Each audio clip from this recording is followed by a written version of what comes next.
اللہ اللہ اللہ اللہ۔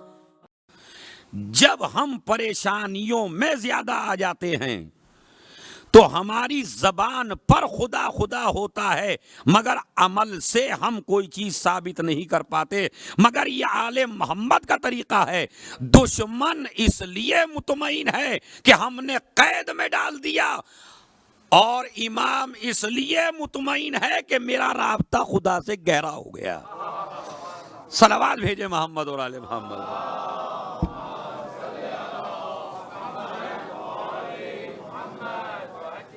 ہمارے ہر امام کو دیکھ لیجئے آپ، جب قید میں رہتے تھے تو عبادتیں یہ نہیں کہ وہ پہلے نہیں کرتے تھے، لیکن بلکہ میرے مولا نے تو 7ویں امام نے تو انشاءاللہ جب ان کا بیان آئے گا تو میں نے ایک حدیث پڑھی ان کے بارے میں، انہوں نے کہا پروردگار تیرا لاکھ لاکھ شکریہ کہ تو نے مجھے ایسی جگہ بھیج دیا کہ جہاں پہ مجھے تیری عبادت سے کوئی ڈسٹرب کرنے والا نہیں ہے۔ دیکھیں کیا عجیب و غریب مسئلہ ہے، ہمارے ایسی جگہ پہ میں آ گیا ہوں۔ تو ہمارے 10ویں کو بھی قید میں ڈال دیا گیا، مگر عبادت الہی میں کوئی فرق نہ آیا۔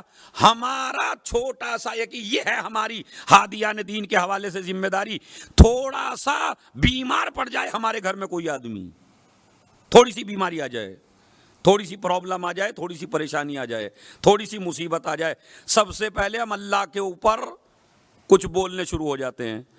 ہم دوسرے کے گھر میں تو پریشانی نہیں ہے، میرے ہی کیوں ہو رہی ہے؟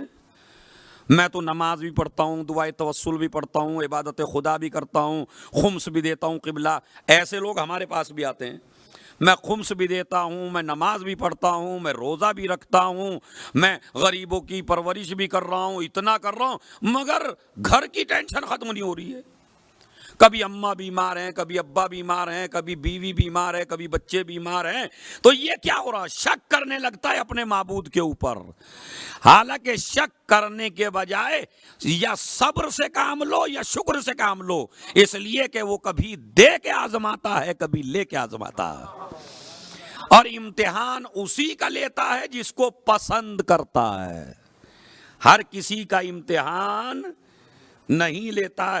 گھبرا جاتے، پتہ نہیں کیا ہو رہا، مطلب ایسا لگتا ہے جیسے ہم نماز کا بدلہ یہیں لینا چاہتے ہیں اللہ میاں سے۔ جتنے روزے رکھے ہیں بھائی، اس کا مقصد کیا ہے؟ پھر نماز پڑھ رہا ہوں، خمس دے رہا ہوں، عبادت خدا کر رہا ہوں، یہ کر رہا ہوں، وہ کر رہا ہوں، پھر بیماری گھر سے نہیں جا رہی، تو اس کا مطلب ہے جو کر رہا ہے اس کا یہی حساب کرنا چاہتا ہے۔ تو جب اس چیز کا یہی حساب کر لے گا تو وہاں کے لیے کیا ہے؟ پھر بات سمجھ رہے ہیں؟ اچھا، یہ کچھ سوچنے سے آپ کے کچھ ہونے والا نہیں ہے۔ اگر آپ اس طرح کا سوچ رہے ہیں تو آپ کی سوچ اس کے حکم کو نہیں بدل سکتی ہے۔ اگر اس نے سوچ لیا کہ آپ کو پریشان کرنا ہے تو کرے گا۔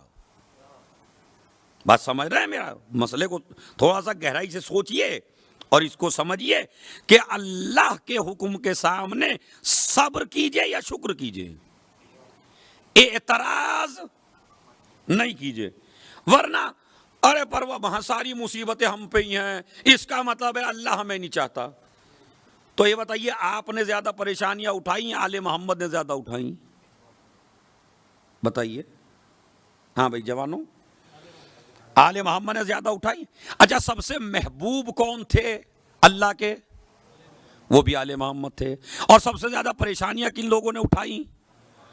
تو اس کا مطلب ہے پریشانیاں دینا نفرت کی دلیل نہیں ہے۔ شاید میرا مسئلہ کلیئر ہو جائے۔ آل محمد نے پریشانیاں اٹھائیں، ہم بھی پریشانیاں اٹھاتے ہیں۔ اسی لیے ایک شخص آیا رسول کی خدمت ہے، یا رسول اللہ میں آپ سے محبت کرنے لگا ہوں۔ نبی نے فرمایا تو پریشانی کے لیے تیار ہو جا۔ کہا آپ کو نہیں، علی کو بھی چاہنے لگا ہوں۔ کہا اور مصیبت کے لیے تیار ہو جا۔ کہا ان کی اولاد کو بھی چاہنے لگا ہوں۔ کہا پھر تو دن رات مصیبت کے لیے تیار ہو جا، اس لیے کہ جب تو ان سے محبت کرے گا تو تیرے ایمان کو اللہ یہی چیک کرے گا۔ دیکھتا ہوں ان جیسا بنا ہے یا نہیں بنا. تو پریشانیوں میں ایک ہی آپ کی زبان پہ فکرہ ہونا چاہیے, پروردگار جس حال میں تو رکھے تیرا بندہ اسی حال میں راضی ہے.